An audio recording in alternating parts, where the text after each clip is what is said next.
वर्षावास के इस मौके पर नागपुर की दीक्षा भूमि पर इतनी बड़ी संख्या में बौद्ध उपासिकाएं यहाँ इकट्ठा हुई हैं।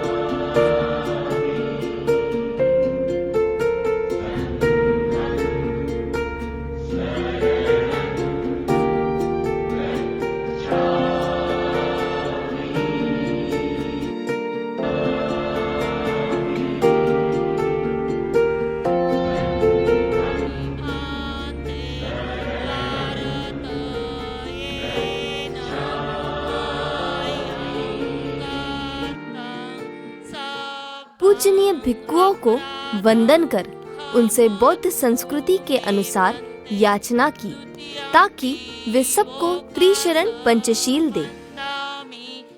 गच्छामि बुद्धं शरणं गच्छामि धम्मं शरणं गच्छामि धम्मं शरणं गच्छामि संघं शरणं गच्छामि संघं शरणं गच्छामि द्वितीयंपि बुद्धं शरणं गच्छामि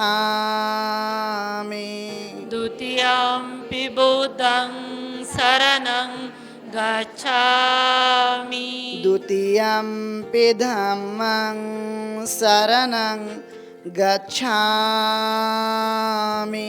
द्वितीयंपि धम्मं शरणं गच्छामि द्वितीयंपि संघं शरणं गच्छामि द्वितीयंपि संघं शरणं गच्छामि तृतीयंपि बुद्धं शरणं गच्छामि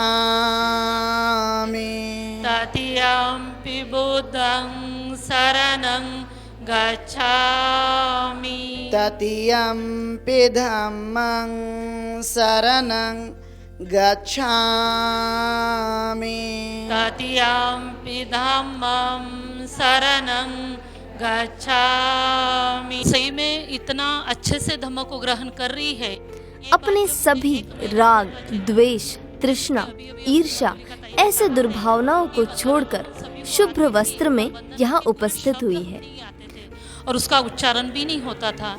पिछले आषाढ़ी पूर्णिमा के दिन जब हमने बोधिरत्न भंते जी को बुलाया, ज्ञान ज्योति भंते जी आए और हमने वर्षावास का शुरुआत किए, तो शुरुआत हमने उपोषित व्रत करने से नहीं शुरू किया या 3 महीने हमको करना है। हमने ये संकल्प लिया उस दिन कि हमको 3 महीने ग्रंथ वाचन करना है बुद्ध और उनका धम्म, और उसी के साथ पूरी वंदनाएं पाठ करना है और उसी के साथ जो वंदनाओं के शब्द होते पाली में उसको बहुत अच्छे तरीके से पाठ करना है। क्योंकि जब हमने ये देखा और जब हम साथ में वंदना करने लगे तो बहुत गलतियां होने लगी, तो हमने ये देखा कि हम जब बैठते हैं इतना टाइम निकाल सकते हैं तो बैठ के ये वंदना क्यों अच्छे से की न जाए। और इस खातिर हमने ये 1 महीने में शुरुआत की। जब ये 1 महीना हुआ और अभी कुछ दिन पहले 8-10 दिन पहले जब हमने सोचा और सभी महिलाएं एक सुर में एक जैसी वंदना बोलने लगी, और उसी के साथ जब मैंने ये देखा तो मुझे रहा नहीं गया और मुझे ऐसा लगा कि हमको दीक्षा लेनी ही चाहिए, क्योंकि हम अग्रसर है उस और बुद्ध धर्म को हमने थोड़ा जाना है और पूरी जानने की कोशिश भी धीरे धीरे कर रहे हैं। तो इसलिए हमें ऐसा लगा कि जब हमारे पास संघ है, भिक्षु संघ है, हमारे गुरु है हमारे पास, और हम अभी उपासक हमें कहा जाता है, तो मुझे ऐसा लगा क्यों ना हम दीक्षा ले, शायद दीक्षा लेने के बाद और कुछ परिवर्तन हो सके। और परिवर्तन तो ऐसा भी हो रहा है। आज इतनी सारी महिलाएं हैं, ये पूरी की पूरी महिलाएं जिन्होंने आडंबर, रूढ़िवाद, परंपरा छोड़ा है और वंदना को कितने सालों से पढ़ रही है, सीख रही है, और ये बहुत अच्छे से सीखी है। मैं आज क्योंकि ऐसी पूर्णिमा है जिसके श्रावण पूर्णिमा भी कहते हैं, श्रवण करना माने चलना उस पर। आज ये पूर्णिमा है, भगवान बुद्ध ने इसी दिन 60 भिक्षुओं को धम्म दीक्षा दी थी, दीक्षित हुए थे। तो मुझे ऐसा लगा ये पूर्णिमा का दिन अपने लिए बहुत अच्छा होगा। और आज के दिन हम यहाँ जितनी महिलाएं सफ़ेद वस्त्र में हैं और जो अष्टशील का पालन लेने वाली है, हर पूर्णिमा के दिन, अमावस्या के दिन या अष्टमी के दिन एक दिन महीने में एक दिन भी अगर उपोषित व्रत किया तो शायद बॉडी पर उसका अच्छा इफेक्ट होता है, ऐसा साइंस कहता है। और इसीलिए उपोषित करना चाहिए। उपोषित से बहुत कुछ अपने आप में सीखने को मिलता है। हमने धम्म को थोड़ा समझा और समझने के बाद ऐसा लगा कि दीक्षित होना चाहिए। ज़्यादा नहीं, दीक्षा लेने के बाद थोड़ा तो भी हम उस धम्म की ओर अग्रसर होने की पूरी कोशिश करेंगे। और मेरी यहाँ जो बहनें हैं, जो सारी बहनें एक जैसे ड्रेस कोड में है, एक जैसे वस्त्र पहन के आई है, उनका मैं बहुत आज के दिन मतलब धम्म दीक्षा के दिन उनका बहुत मतलब अभिनंदन करना चाहूँगी, क्योंकि जो काम सौंपा गया वो बहुत प्रसन्न मन से करती है। तब मुझे आज भी एहसास हुआ कि धम्म की बात अगर किसी तक पहुँचा दो तो आदमी खुल जाता है, आदमी मिल जाता है, आदमी हर सुख दुख या जो भी है राग द्वेष इसको भूल जाता है। ये मुझे ये 1 महीने के ग्रंथ वाचन में समझ में आया। सभी उपासिकाओं ने मिलकर अपनी स्वेच्छा से बौद्ध धम्म की दीक्षा के लिए फिर पूजनीय भिक्षुओं से याचना की। बौद्ध धम्म की दीक्षा अपनी स्वेच्छा से ले रहे हैं। बौद्ध धम्म मनुष्य के लिए कल्याणकारी है। हमें बौद्ध धम्म की दीक्षा दीजिए, ऐसी याचना करते हैं। साधु साधु साधु। वर्षावास के इस मौके पर इन सब उपासिकाओं ने वर्षावास के 3 महीने धम्म को समझने की प्रतिज्ञा की है। मैं इस पर कभी विश्वास नहीं करूँगा। भगवान बुद्ध विष्णु के अवतार है, मैं इसे कभी नहीं मानूंगा। मैं ऐसे प्रचार को पागलपन और झूठा प्रचार समझता हूँ। मैं श्राद्ध पक्ष नहीं करूँगी और न कभी पिंडदान दूंगी। मैं बुद्ध धर्म के विरुद्ध किसी भी बात को नहीं मानूंगी। मैं कोई भी क्रियाकर्म ब्राह्मणों के हाथों से नहीं करूंगी। मैं सभी मनुष्य एक है, इस सिद्धांत को मानूंगी। मैं समानता की स्थापना के लिए प्रयत्न करूंगी। मैं भगवान बुद्ध के अष्टांगिक मार्ग का पालन करूंगी। मैं भगवान बुद्ध की बताई हुई 10 पारमिताओं का पूर्ण पालन करूंगी। मैं प्राणी मात्र पर दया रखूंगी और उनका पालन करूंगी। मैं चोरी नहीं करूंगी। मैं झूठ नहीं बोलूंगी। मैं व्यभिचार नहीं करूंगी। मैं शराब आदि कोई नशा नहीं करूंगी। मैं अपने जीवन को बौद्ध धर्म के 3 तत्वों अर्थात प्रज्ञाशील और करुणा पर ढलने का प्रयत्न करूंगी। मैं मनुष्य मात्र के लिए हानिकारक और मनुष्य मात्र को असमान और नीच मानने वाले अपने पुराने हिंदू धर्म का पूरी तरह त्याग करता हूँ और बौद्ध धर्म स्वीकार करती हूँ। मेरा पूर्ण विश्वास है कि बौद्ध धर्म ही सद्धम्म है। मैं यह मानती हूँ कि मेरा पुनः जन्म हो रहा है। मैं यह पवित्र प्रतिज्ञा करती हूँ कि आज से मैं बौद्ध धर्म की शिक्षा के अनुसार आचरण करूँगी। वे चाहती है कि ये 3 महीने वे रोज बुद्ध और उनका धम्म इस ग्रंथ का अध्ययन करें, उससे धम्म सीखे और साथ ही वंदना और गाथाएं सीख सके। इति पिसो भगवा अरहं सम्मा संबुद्धो विजाचरण संपन्न सुगतो लोकविदु अनुत्तर पुरुष धम्म सारथि सत्त देवमनुसान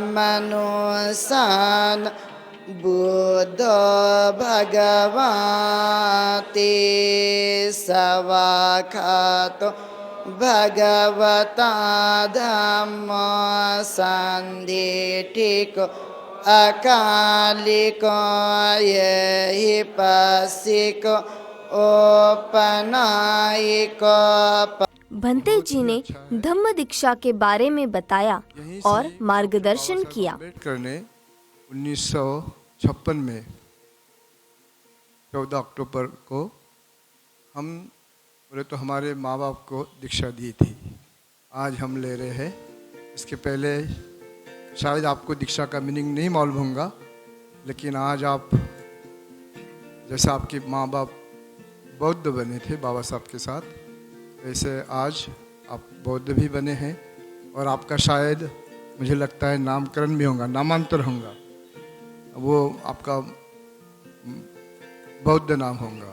और वैसे तो आप बुद्ध धर्म का आचरण करते ही है, लेकिन आज से न कि आप आचरण करेंगे, लेकिन आपको दुनिया में, भारत में और दुनिया में भी बौद्ध कहा जाएगा, क्योंकि आप का नाम ही बदल जाएंगे।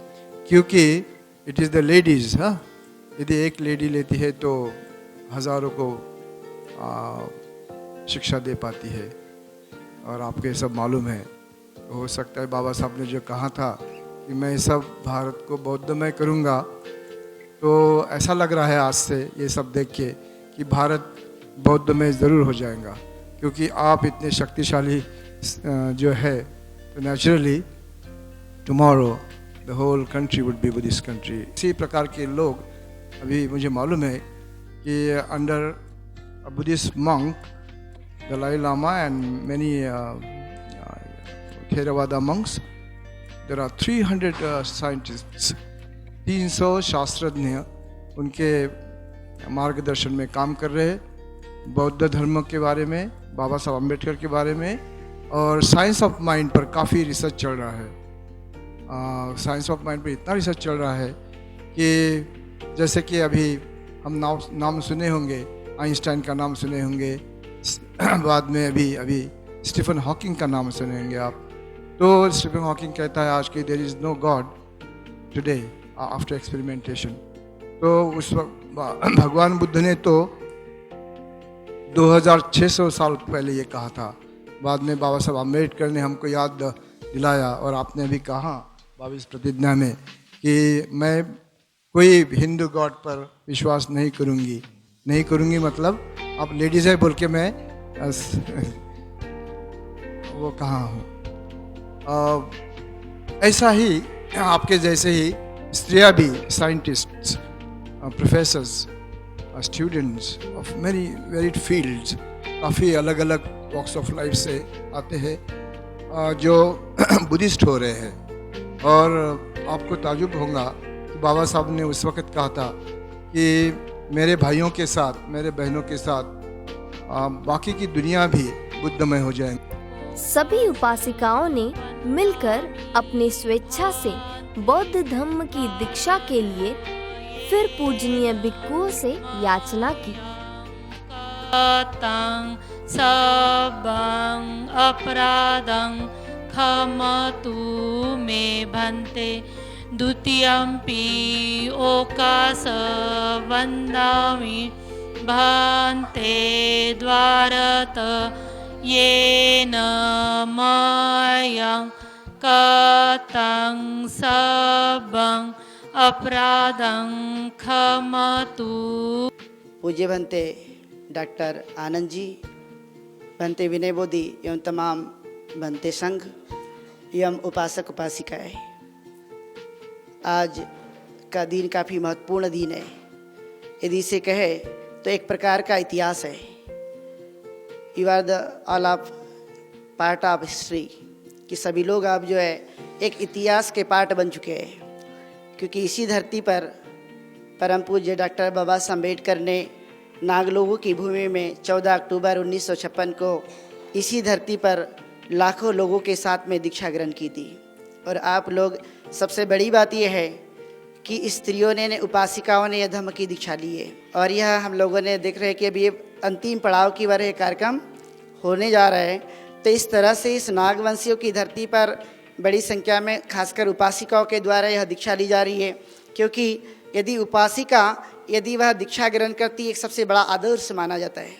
और बुद्ध के काल में भी हम देखते कि इस देश की हिंदू व्यवस्था ने स्त्रियों को सदियों से पीछे रखा था, कि उसको समानता नहीं दी थी कि एक पुरुष जो है वह सब कुछ कर सकता है, लेकिन स्त्रियां कुछ भी नहीं कर सकती, यानी शिक्षा ग्रहण नहीं कर सकती। तो जैसे कि हमें प्रसंग आता है, शाक्य स्त्रियां है वो तथागत भगवान बुद्ध के पास जाती है, जिसमें उनकी मौसी महाप्रजा गौतमी यानी वो जाने के बाद तथागत भगवान बुद्ध से याचना करती है कि तथागत आप हमें अपने संग में शामिल कर दीजिए।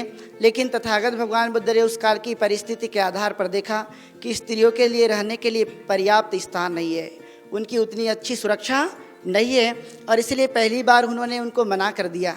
लेकिन उन उपासिकाओं के मन में, यानी उन स्त्रियों, शाक्य स्त्रियों के रहेंगे, ऐसी प्रबल इच्छा उनकी थी। और इसलिए हम पाते हैं कि वह तथागत भगवान बुद्ध के शासन काल में वह जब भगवान बुद्ध ने उनको मना कर दिया तो वह दोबारा वो अपने मुंडन करके चले जाती है। 500 शाक्य स्त्रियाँ, यानी 500 शाक्य स्त्रियाँ जब मुंडन करके गई, लेकिन आपने देखा उस काल में चप्पल वगैरह पहनने की व्यवस्था नहीं थी, उसका आविष्कार नहीं हुआ था, और इसलिए वह धूप गई तो उनके शरीर के ऊपर में छाले आ गए थे, इसको फोपले आ गए जिसको कहते हैं। वो आने के बाद वह जाती है, और जाने के बाद उनको आनंद मिलते हैं, और आनंद उनसे रिक्वेस्ट करते हैं। और रिक्वेस्ट करने के बाद सबसे पहली बार दुनिया में इतिहास ऐसा घटता है कि सबसे पहली बार 500 शाक्य स्त्रियाँ संघ में शामिल होती है। और भगवान बुद्ध ने सबसे पहले यदि स्त्री को प्रथम था यदि मौका दिया, इसके पहले किसी ने भी मौका नहीं दिया था। ये सबसे बड़ी इतिहास की बात हुई। क्योंकि भिक्षु संघ की जो उपासिका की ओर से जो दान होता है वो दान पारमिता होगी, इसलिए सभी ने अपने स्थान से देखने की कोशिश करें। और जिन महिलाओं को ऐसा लगता है अगर हम सारे लोग मिलके अगर दान देना चाहते हैं तो बहुत भीड़ हो जाएगी, वो दिखने में भी अच्छा नहीं लगेगा, तो सभी महिलाएं जो सदस्य महिलाएं हैं उनसे निवेदन है कि दान देते समय जो एक पात्र रहेगा भंते जी को जो दिया जाएगा, वो पात्र को पूरी 5 या 8 महिलाएं मिलके हाथ लगाएंगी, और एक महिला एक भंते जी के पास 5-8 महिला एक पात्र लेके, जो दान पात्र है वो एक पात्र लेके 8 महिला एक भंते जी के पास एक एक करके दान देंगे, अपने जगह पे जाके जैसे कि वैसे बैठेंगे।